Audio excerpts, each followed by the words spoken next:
AG ನ್ಯೂಸ್ಗೆ ಸ್ವಾಗತ. ಸಂಕೇಶ್ವರ ನಗರದ ಐತಿಹಾಸಿಕ ಮಠವಾಗಿರುವ ಶ್ರೀಮದ್ ಜಗದ್ಗುರು ಶಂಕರಾಚಾರ್ಯ ಮಠದ ಶಂಕರಲಿಂಗ ಜಾತ್ರೆ ದಿನಾಂಕ 25ರಂದು ರಥ ಸಪ್ತಮಿ ದಿನ ಆರಂಭವಾಗುವ ಈ ಜಾತ್ರೆ 5 ದಿನಗಳ ಕಾಲ ಧಾರ್ಮಿಕ ಹಾಗೂ ಸಾಂಸ್ಕೃತಿಕ ಕಾರ್ಯಕ್ರಮಗಳಿಂದ ನಡೆಯಲಿದೆ ಅಂತ ಮಠದ ಸಚ್ಚಿದಾನಂದ ಅಭಿನವ ವಿದ್ಯಾ ನರಸಿಂಹ ಭಾರತಿ ಸ್ವಾಮೀಜಿ ಹೇಳಿದ್ದಾರೆ. ಪಟ್ಟಣದ ಜಗದ್ಗುರು ಶಂಕರಾಚಾರ್ಯ ಸಂಸ್ಥಾನ ಮಠದಲ್ಲಿ ಸುದ್ದಿಗೋಷ್ಠಿಯಲ್ಲಿ ಮಾತನಾಡಿದರು. ದಿನಾಂಕ 25ರಂದು ರವಿವಾರ ರಥಪೂಜೆ, ದೇವತಾ ಪೂಜೆ, ಹೋಮ, ಬ್ರಹ್ಮ ಪೂಜೆ, ಮಹಾ ನೈವೇದ್ಯ ನಡೆಯುತ್ತೆ. ದಿನಾಂಕ 26ರಂದು ರಥವು ಶ್ರೀಮಠದಿಂದ ನಾರಾಯಣೇಶ್ವರಿ ಮಂದಿರಕ್ಕೆ ತಲುಪಲಿದೆ. ದಿನಾಂಕ 27ಕ್ಕೆ ರಥವು ಬನಶಂಕರಿ ಗುಡಿ ಹತ್ತಿರ ವಾಸ್ತವ ಹೂಡಲಿದೆ. ದಿನಾಂಕ 28ರಂದು ಮಹಾಯಾತ್ರೆ ನಡೆಯಲಿದ್ದು ರಥವು ಮರಳಿ ಶಂಕರಾಚಾರ್ಯ ಮಠದ ಕಡೆಗೆ ಮರಳಿ ಬರುವುದಾಗಿ ಹೇಳಿದ್ದಾರೆ. ಸಾಯಂಕಾಲ ಈಗ 9 ಗಂಟೆಗೆ ಕುಡಿ ಪೂಜೆ ಆಗ್ತದೆ. ನಾಳೆ ಆಗೋದು ಮುಂಜಾನೆ ರಥ ಪೂಜೆ ಆಗ್ತದೆ. ಆನಂತರ ಮಠದ ಮುಖ್ಯ ದೇವರಿಗೂ ಮಯಾರಮ್ಮ ಪೂಜೆ ಆಗ್ತದೆ.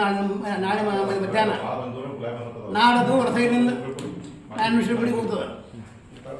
ನಾಡ ಮುಖ್ಯ ಬರೋದು 27ಕ್ಕೆ, ತಿರುಗಿ ಬರೋದು 28ಕ್ಕೆ ತಿರುಗಿ ಬರೋದು. ಈಗ 26ನೇ ತಾರೀಕಿಗೆ ಸಹ ನಮ್ಮ ಮಠದಲ್ಲಿ ಈ ಅದಮಾ ಸಂಘಟಕ ಸಂಸ್ಥೆ ನಮ್ಮ ಕೊಲ್ಲಾಪುರದಲ್ಲಿ ವಿಶ್ವಭಂಡರಿ ಆಯುರ್ವೇದಿಕ್ ದೊಡ್ಡ ಒಂದು ಸಂಸ್ಥೆ ಇದೆ. ಅವರು ಅದೇ ಸೋಮವಾರ ಇಲ್ಲಿ ಮಾಡ್ತಾರೆ. ಆಯುರ್ವೇದಿಕ್ ಕ್ಯಾಂಪ್ ಮಾಡ್ತಾರೆ. ಆಯುರ್ವೇದಿಕ್ ಕ್ಯಾಂಪ್ ಮಾಡ್ತಾರೆ. ಆ ಕ್ಯಾಂಪ್ ಉದ್ಘಾಟನೆ ಆಗೋದು 26ಕ್ಕೆ ಮುಂಜಾನೆ. ಆಯಿತಾ? ಅಂತ ಬಗ್ಗೆ ಎಲ್ಲ ಸಾಯಂಕಾಲ ಪೂಜೆ ಆಗೋದು, ಪಲ್ಲಕ್ಕಿ ಹೋಗ್ತಾರೆ, ಇವೆಲ್ಲ ಅಲ್ಲ ಆಗ್ತವೆ ಎಷ್ಟು.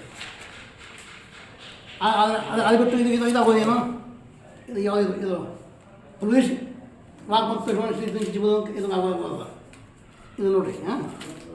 ಮತ್ತು ಅದು ಬಡವರ ಸಲುವಾಗಿ ಅದು ಬೋರ್ಡ್ ಹಾಕಿದಿರಲ್ಲ, ನೀವು ಹೇಳಿಲ್ಲ, ಅದು ಉಚಿತ ಎಲ್ಲ ತಪಾಸಣೆ ಎಲ್ಲ ನಾಲ್ಕನೇ ಸೋಮವಾರ ಅಲ್ಲಿ ಬೋರ್ಡ್ ಹಾಕಿದ್ರೆ ಅದು ಆಯುರ್ವೇದಿಕ.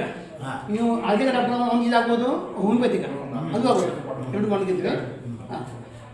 ಅಂದರೆ ಇದೆಲ್ಲ ಮಠದ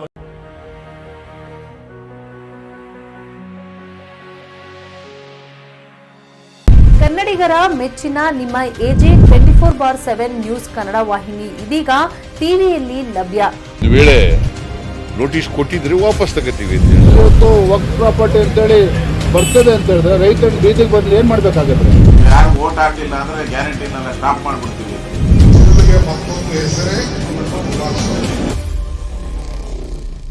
ಕರ್ನಾಟಕ ಮತ್ತು ದೇಶ ವಿದೇಶ 360 ಡಿಗ್ರಿ ಸುದ್ದಿ ಹಾಗೂ ಉತ್ತರ ಕರ್ನಾಟಕ, ಬೆಳಗಾವಿ, ಬಾಗಲಕೋಟೆ, ಧಾರವಾಡ, ಹಾವೇರಿ, ಗದಗ, ಬಿಜಾಪುರ ಜಿಲ್ಲೆಯ ಕ್ಷಣ ಕ್ಷಣದ ವಿವರವನ್ನ ಪಡೆಯುವುದಕ್ಕೆ ಎಜೆ 24/7 ನ್ಯೂಸ್ ಕನ್ನಡ ವಾಹಿನಿಯನ್ನ ಲೈಕ್ ಮಾಡಿ, ವಿಡಿಯೋಗಳನ್ನ ಶೇರ್ ಮಾಡಿ, ಕಮೆಂಟ್ ಮಾಡುವ ಮೂಲಕ ನಮ್ಮ ವಾಹಿನಿಗೆ ಸಹಕಾರ ನೀಡಿ ಮತ್ತು ಚಾನೆಲ್ ಅನ್ನ ಸಬ್ಸ್ಕ್ರೈಬ್ ಮಾಡಿ.